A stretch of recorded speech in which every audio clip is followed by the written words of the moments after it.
Bonjour à tous, bienvenue dans ce nouveau numéro de Quoi de neuf Doc. Nous sommes très heureux de vous accueillir pour votre rendez-vous santé sur TV5 Monde. Aujourd'hui encore, nous vous apporterons des informations et des conseils pratiques et nous vous emmènerons aussi au Togo pour un reportage sur un grand sujet de santé publique. Voici le sommaire en images.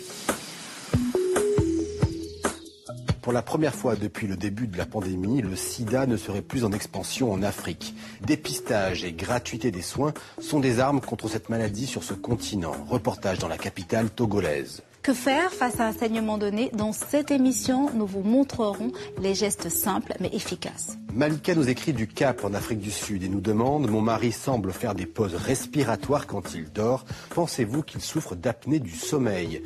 Réponse dans quelques instants.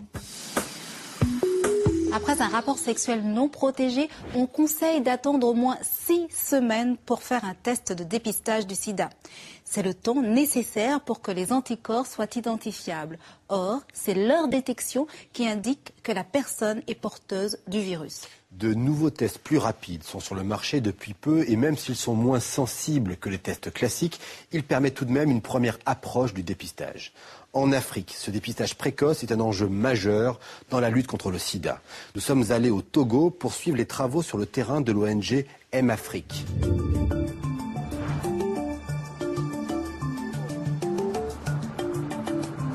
Cette ONG, dirigée par le docteur Michel Kodom, se rend dans tout le pays pour mettre en place d'importantes campagnes de dépistage, notamment en milieu rural. Pour ces jeunes filles, c'est l'occasion de faire leur premier test, mais aussi d'obtenir de la part des professionnels de santé des informations de base sur le sida. Je suis venue aujourd'hui pour faire le test de VIH-Sida.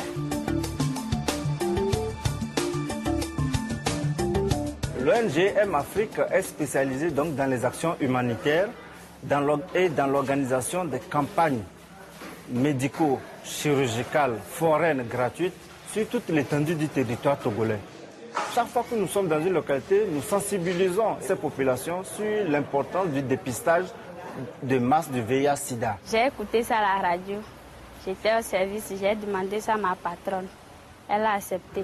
Tu vas te diriger vers la salle de prélèvement qui est juste à côté ici. Donc on va te faire le prélèvement, c'est-à-dire l'analyse proprement dite. Et puis tu vas nous attendre pendant 15 minutes juste pour prendre les résultats et l'entretien post.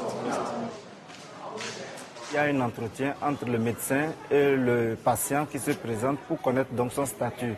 On lui donne toutes les informations nécessaires sur le résultat auquel il peut être confronté. Cela peut être positif ou négatif. Dans tous les cas, les malades qui arrivent vers nous sont généralement conscients de la démarche même qu'elles ont entreprise. Une fois le counseling fait, on procède donc à l'examen proprement dit. Nous utilisons les tests de dépistage rapides pour que les patients aient immédiatement leurs résultats. C'est ce qui justifie aussi l'engouement donc de la population qui sait que lorsqu'elle va se déplacer, les 10-15 minutes qui suivront, ils auront leurs résultats en bonne et due forme. Plus tôt vous connaissez votre statut sérologique, mieux vous vous prendrez donc en charge, vous saurez rapidement quelles dispositions il faut prendre pour ne pas tomber à la phase sida. Aujourd'hui, on peut vivre en étant séropositif parce que les médicaments sont disponibles et gratuits. Sexe masculin ou féminin, c'est bon. La prévention du VIH en Afrique subsaharienne doit passer par le port correct de préservatifs et le dépistage volontaire de masse.